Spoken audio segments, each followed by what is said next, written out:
Hello friends, welcome to my channel CM cooking vlogs. Actually గారెలు వేసామన్నమాట ఈరోజు morning. అయితే గారెల్లోకి only మినపగుళ్ళే నానబెట్టుకోవాలన్నమాట. Night నానబెట్టుకుని morning గ్రైండర్లో వేసుకోవాలి. సో అయితే గ్రైండర్లో వేసుకున్న తర్వాత పచ్చిమిర్చి, కొత్తిమీర, అల్లము, ఆనియన్స్ పొడవుగా కట్ చేసి వేసుకోవాలి. టేస్ట్ బాగుంటుంది. సో అట్లా వేసుకున్న తర్వాత పిండంతా కలుపుకొని ఒకసారి అట్లా గారెలాగా చేసుకొని రౌండ్గా మధ్యలో చిల్లు పెడితే చాలా బాగుంటాయండి. అట్లా చిల్లు పెట్టిన తర్వాత అట్లా నూనెలో వేడి నూనెలో అలా వదిలేస్తే చక్కగా పైకి తేలుతూ ఉంటుంది అనమాట. సో టేస్ట్ అనేది చాలా బాగుంది, మేము తిన్నాం కూడా.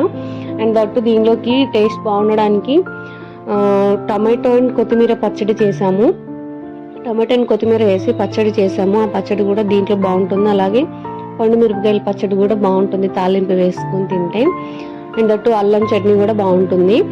మీలో ఎవరికైనా ఈ గారెలు పప్పు వేయడం ఎలా తెలియకపోతే కామెంట్ చేయండి, పెడతాను. ప్లీజ్ షేర్, మరిన్ని వీడియోస్ కోసం నా ఛానల్ని సబ్స్క్రైబ్ చేసుకోండి.